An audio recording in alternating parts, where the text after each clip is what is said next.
Kalau patokannya hanyalah infrastruktur, pastinya pada zaman Fir'aun pun seharusnya lebih sejahtera. Kok malah diazab Allah? This could be us. So back to what I was saying.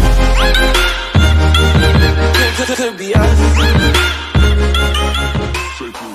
Kalau patokannya hanyalah infrastruktur, pastinya pada zaman Fir'aun pun seharusnya lebih sejahtera.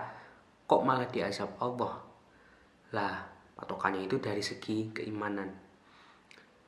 Dan dari argumen ini tadi, yaitu infrastruktur, keimanan, dan Fir'aun, jadi analogi kata mereka rezim saat ini dengan Fir'aun ini kurang tepat menurut saya. Kenapa kurang tepat?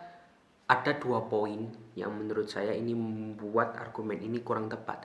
Poin yang pertama yaitu logical fallacies, Strawman fallacies. Poin yang kedua yaitu variabel kesejahteraan. Baiklah, kita menuju poin yang pertama membahas yaitu Strawman fallacies. Apa itu Strawman fallacies? Strawman fallacies adalah ketika sebuah kesalahan berpikir, yaitu ketika argumen yang disampaikan oleh oleh yang menyampaikan tidak berhubungan dengan argumen yang disampaikan lawan atau tema yang lawan, which is saat ini yaitu infrastruktur dan keimanan. Ini kan kontras sekali ya, apa hubungannya, kaitannya gitu. Jadi kita ambil premis satu lah, pakai premis 1, pemerintah membangun infrastruktur agar untuk pemerataan ekonomi dan agar ekonomi lebih lancar pada wilayah yang tertinggal. Premis 2, pada Fir'aun pun itu infrastruktur digenjorkan, akan tetapi diazab oleh Allah Subhanahu wa taala karena tidak beriman. Jadi conclusionnya, kalau patokan hanya infrastruktur, pastinya Fir'aun lebih maju, tetapi kok diazab Allah? Kan ini premis 1 dengan premis 2 ini kayak gak ada korelasinya. Karena apa? Karena infrastruktur dibangun di Indonesia ini untuk accessibility, agar lebih lancar, dan agar pemerataan ekonomi di daerah timur, daerah tertinggal, sehingga lebih mudah aksesnya. Lah, sedangkan di zaman Fir'aun itu pembangun infrastruktur itu untuk menunjukkan eksistensi diri. Jadi kenapa kok ada Monas, monumen nasional, kenapa kok ada piramid, kenapa kok ada masjid besar di Turki, di Blue Mosque, itu secara nggak langsung untuk menunjukkan bahwasannya ini loh dinasti saya, ini loh kerajaan saya, buktinya itu infrastruktur bangunan besar itu. Jadi kan konteksnya berbeda lah. Kemudian Fir'aun diazabkan karena pribadinya dia yang tidak beriman, sehingga diazab oleh Allah Subhanahu wa taala. Lah, dan di sini presiden kita, beliau beriman, beliau muslim. Jadi apa hubungannya? Itu yang perlu saya pertanyakan. Loh, kalau saya mau main strawman fallacy, saya juga bisa.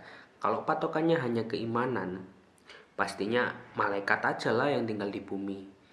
Tapi kok kenapa malaikat setelah tinggal di bumi kok malah diangkat Allah Subhanahu wa taala, diganti dengan manusia? Karena apa? Karena kerjanya hanya sholat mulu, ibadah mulu, nggak ada membangun negara, nggak ada mensejahterakan dunia, menanam dan lain sebagainya, nggak ada kerja, hanya ibadah mulu ya. Makanya itu ditarik dan kemudian dijadikanlah manusia yang tinggal di bumi, ya kan? Kalau iman saja patokannya, ya seharusnya iblis, malaikat lah yang tinggal di bumi. Tapi ya manusia kan berada di daerah yang tengah, ya umatan wasaton lah. Kemudian yang kedua yaitu variabel kesejahteraan. Sejak kapan ada nggak penelitian yang ngomong bahwasanya keimanan suatu negara itu variabel kesejahteraan? Sedangkan kan di mana-mana variabel kesejahteraan itu apa yang kita bisa lihat, yaitu yang zahir, yang eksplisit, bukan yang implisit. Sedangkan iman itu implisit, kita melihat di eksplisitnya. Jadi variabel kesejahteraan di eksplisitnya. Jadi kalau kita lihat variabel kesejahteraan suatu negara, ya misalnya GDP per kapita, tingkat pemasukan rata-rata masyarakatnya, kemudian income negaranya, kemudian infrastruktur negaranya, kemudian future dari negara tersebut, masa depannya bagaimana. Jadi kita lihat trennya ini naik atau turun. Kalau trennya naik berarti prospeknya bagus, begitu. Dan tidak ada keimanan. Kenapa? Keimanan ini faktor hati. Sedangkan manusia pun hipokrit, ada yang munafik. Sejak zaman Rasul pun juga ada, ngomongnya muslim tapi hatinya nggak muslim. Jadi faktor keimanan ini tidak bisa jaminan. Kalau faktor keimanan jadi jaminan, pastinya Arab Saudi pun harusnya menjadi negara paling maju di dunia, karena ibadah mereka di Masjidil Haram, di Masjid Nabawi yang pahalanya dilipat gandakan. Tapi buktinya bukan menjadi negara maju. Malah negara maju di pendidikan itu Finlandia, karena sistemnya yang bagus begitu, SDM-nya. Kemudian gini, jadi nggak ada keimanan itu faktor kemajuan suatu negara. Karena apa? Karena kita pun tidak bisa menilai keimanan seseorang. Jadi jangan jangan ngomong presiden ini kayak Fir'aun. Lihat Fir'aun, begitu majunya infrastruktur, begitu majunya suatu negara, Mesirnya kolaps juga, hancur juga, diazab oleh SWT. Jadi bukan faktor lah. Terus kalau bukan faktornya apa? Harus ibadah terus, nggak bangun negara, ya terlantar lah. Malaikat aja terlantar kan dunia, terus diangkat diganti dengan manusia. Karena sekali lagi kita ada suatu kaidah bagus lah yang sering saya pakai untuk tidak mudah menjudge orang, yaitu nahnu nahkumu bil dzahir wallahu yatawalla bisarair. Sesungguhnya kita itu manusia hanya menilai dari bagian luar, dan Allah lah yang tahu menilai bagian dalam.